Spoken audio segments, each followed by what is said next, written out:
Hi යාළුවනේ ඔන්න ඉතින් ෆයිනලි අපි ට්‍රිප් එකක් ගියා. අපි කොහෙද ගියේ කියලා තව ඉස්සරහට කියන්නම්කෝ. මේ ඉතින් යන ගමන් අපි කට්ටිය තමයි ට්‍රිප් එකට ජොයින් වුණේ. තව යාළුවෝ දෙන්නෙක් අපිට මගදී සෙට් වුණා. මේ ඉතින් යන ගමන් කෝලම් කර කර පොඩි වීඩියෝ ක්ලිප් එකක් ගත්තා. ලස්සන view එකක් තියෙන හින්දා අපි කායක මෙතන නැවැත්තුවා. මේ මාවනැල්ල අප් කන්ට්‍රි රෙස්ටෝරන්ට් එක. මේ වෙද්දි අපි බ්‍රෙක්ෆාස්ට් එක නම් අරන් තිබ්බේ. ඒ වුණාට චූටි බඩගින්නක් තිබ්බ අපිට. කොහොමත් මම හිතන්නේ දවල් 1ට වගේ 1-2 වගේ වෙලා තියෙන්නේ නැති මේ වෙලාවේ. ඉතින් ලන්ච් එකත් අපි මෙතනින්ම අරගත්තා.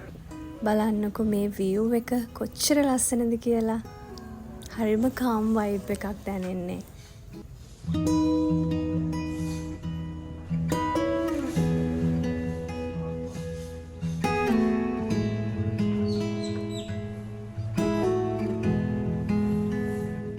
මේ තමයි අපි නැවතුණු බංගලෝ එක. නුවරඑළියේ රෝස් මවුන්ට් බංගලෝ එක. මල් වලින් පිරුණු බංගලෝ එකක් තමයි මේක. හරිම ලස්සනයි හෙවන් එක වගේ.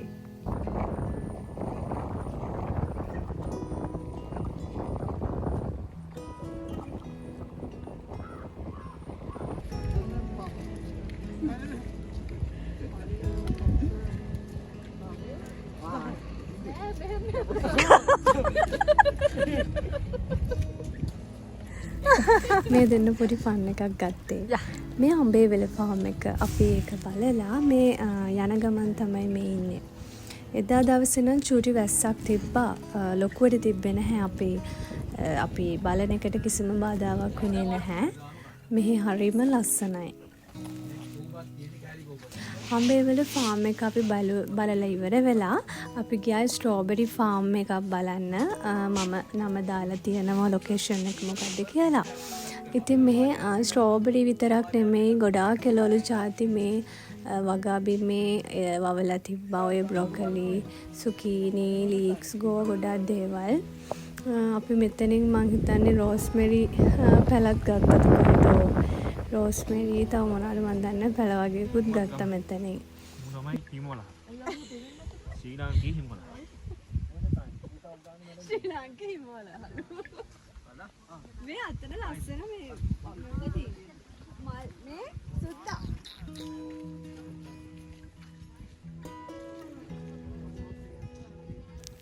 ඔය උතන බංච් එකක් වගේ තියෙන එතන ගොඩාක් ලස්සන මල් පිපිලා තිබ්බා. මම ඒක බලන්න තමයි ගියේ. එක જાති මල් තිබ්බා. හරි ලස්සනයි. ඊට පස්සේ අපි ජැග්‍රෝ ෆාම් එකට ආවා මොන හරි කන්න. ඔය තමයි ඉතින් අපි කට්ටියම ගත්තු දේවල්. මං ගත්තේ මේක ස්ට්‍රෝබෙරිත් එක්ක ටිපින් එකක් ගත්තේ. ඒ වගේම තමයි ඉතින් ගෙදර අපේ අම්මටත් මම ජෑම් එකක් ගත්තා එකෙන්. ඊට පස්සේ අපි ඉතින් ඇවිදලා රෑ 8-9 වගේ වෙද්දී බංගලෝ එකට ඇවිල්ලා පොඩි බාබකියු පාටි එකකුත් දැම්මා. ඒ වගේම මගේ බර්ත්ඩේ එකක් තිබ්බා. අපේ හස්බන්ඩ් කේක් එකක් ගෙනල්ලා බර්ත්ඩේ එක සෙලිබ්‍රේට් කරා. කොහොම හරි මේ අපේ නුවරඑළිය ට්‍රිප් එකේ ලාස්ට් ඩේ එක. මේ ගෙදර එන ගමන් ඉන්නේ. අපි කොහොම හරි බංගලෝ එකකින් 10-11ට වගේ පිටත් වුණා ගෙදර එන්න. ඉතින් අපි මගදී අපිට කිංස්වුඩ් ටී ෆැක්ටරි එක හම්බුණා. ඉතින් අපි ෆැක්ටරි එකත් බලලා හැමෝම එතනින් ලන්ච් ගත්තා රෙස්ටෝරන්ට් එකෙන්. ඊට පස්සේ මේ view point එක නම් හැමෝම දන්නවනේ. ලබු කැලේ view point එක මේක. මෙතනත් චුට්ටක් නවතිලා අපි මෙතනත් ලස්සන බලලා වීඩියෝ ක්ලිප්ස් ෆොටෝස් අරගෙන ඉතින් අපි ගෙදර එන්න පිටත් වුණා. කොහොම හරි වීඩියෝ එකේ එන්ඩ් එකටත් ලං වුණා. මේ වගේ ලස්සන වීඩියෝ එකකින් මං ආයෙ එන්නම්.